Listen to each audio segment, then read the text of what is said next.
A few years ago, I headed out for a walk on my acreage. And it was a hot summer day, and I was walking along the gravel road. You know, it was dry, it was dusty. The road was flat and straight. You know how roads are on the prairies, flat and straight. But there was one point in the road where the road dipped. And in that dip, the water pooled and foliage grew.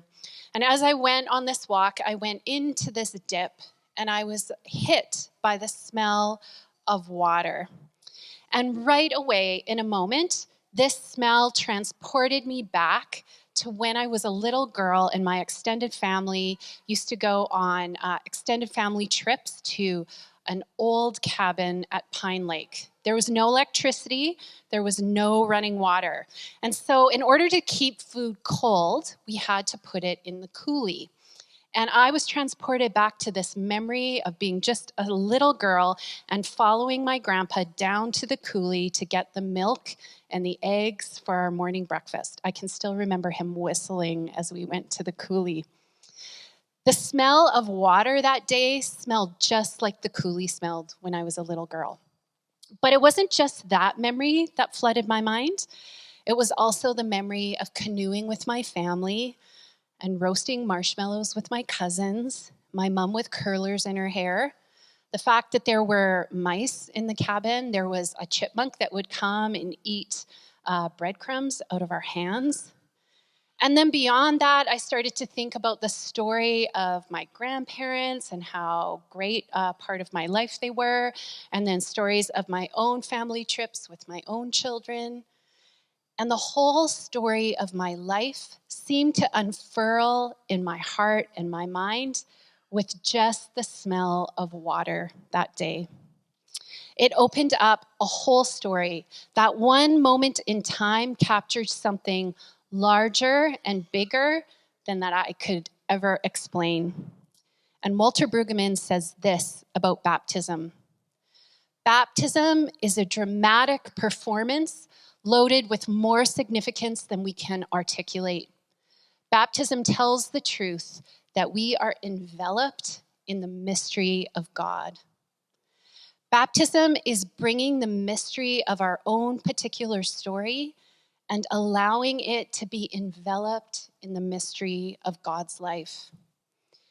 Each family who has baptized or dedicated a child today, each individual who has come here to be baptized, has been drawn to this moment in their own unique, particular ways, in their own story.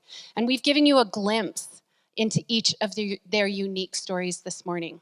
There are all ages and stages of life, and they carry with them the stories of deep loss and great joy. But in their baptism, and in dedicating and baptizing their babies, they are not signing on to a doctrinal statement or jumping through hoops. They are bringing their stories and the stories of their family to Jesus and trying to capture the mystery of that, or of Jesus' invitation to each and every one of them, is kind of like trying to explain to all of you the feelings and thoughts that flooded my mind that summer day on the road. It can't be done. It can only be wondered at. And in all of these rituals today, the sacrament of baptism, the practice of dedication, each of these individuals and families are bringing the whole of themselves to God, the mystery of their story, and they're letting God make a claim on it. They are joining their stories with God. They are letting the good news take hold in their life. Rachel Held Evans says it like this: the good news is good for the whole world, certainly, but what makes it good varies from person to person and community to community. Liberation from sin looks different for the rich young ruler than it does for the woman caught in adultery. The good news that Jesus is the Messiah has a different impact on John the Baptist, a Jewish prophet, than it does on the Ethiopian eunuch, a Gentile and an outsider.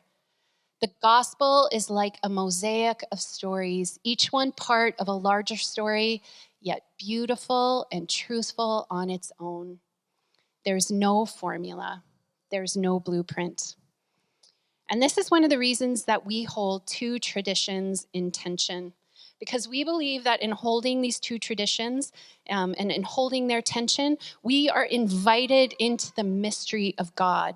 It reminds us that God values each person and their particularity, the story of their particularity. There are no dittos among souls. God works in each of our lives in unique and personal ways, even as God invites all of us into the same large story of redemption. And holding this tension helps us to open our arms. Like I said this morning, I don't have my Garth Brooks mic on, so. Helps us to open our arms and allow redemption to have its way among us, in our midst. Holding this tension is a spiritual practice. It helps us grow in compassion. It brings insight and correction. But mostly, it reminds us that our call as people who follow Jesus is to love. The tradition of dedicating babies, followed by baptism, reminds us that faith involves choice. We get to choose how we want to respond to God. God does not force God's self on us. We participate in our own transformation, and we have agency. That is really good news. But the tradition of baptizing babies, followed by confirmation, reminds us of the truth that long before we choose God, God has chosen us. We are named beloved from the moment of our conception. Our faith is always in response to grace. Grace comes first. Even Jesus himself was baptized before he had done anything. In fact, in some of the gospel narratives, he hasn't even spoken a word before he gets baptized. This is also good news. And we believe that both of these things are true. How they are both true is a mystery we are invited to participate in, not a problem that we need to solve. We hold them in tension, just as we hold these traditions in tension. And I think this is a beautiful way to end our series on Restart. We've been exploring the stories of how God took individuals and invited them into his story to redeem the whole world. They each came to their restarts differently, but there were two key elements in every story. First, God, the Lord, faithful, slow to anger, and abounding in steadfast love. First, there was grace. And secondly, there was participation, there was choice. In each story, there was agency, there was response. And these individuals and families are continuing this story of restart in our midst as the story of restart that God is always writing by responding to grace in their lives. They are committing to joining the mystery of their own stories with the mystery of God's life.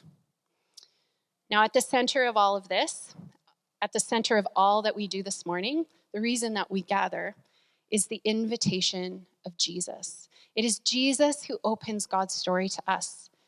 It is Jesus who shows us what God is like. It is Jesus that invites the children. It is Jesus who invites women and sinners and outsiders. It is Jesus who holds the posture of openness. And it is Jesus who has brought each of these people here today to submit their stories to him. Jesus is the center. Jesus is the restart. Listen to 2 Corinthians 5. Our firm decision is to work from this focus center. One man died for everyone. And that puts everyone in the same boat. Jesus included everyone in his death so that everyone could also be included in his life.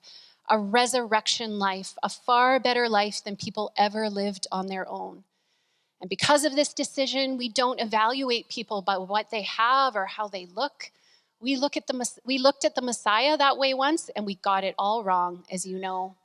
We certainly don't look at him that way anymore. Now we look inside, and what we see is that anyone united with the Messiah gets a fresh start, is created new. The old life is gone. A new life emerges. Look at it. This morning, your invitation is to marvel at the restarts that are happening in our midst, to celebrate that God blesses these lives, calls these people beloved, and that they are ready to respond. Look, the restart is happening. New life emerges.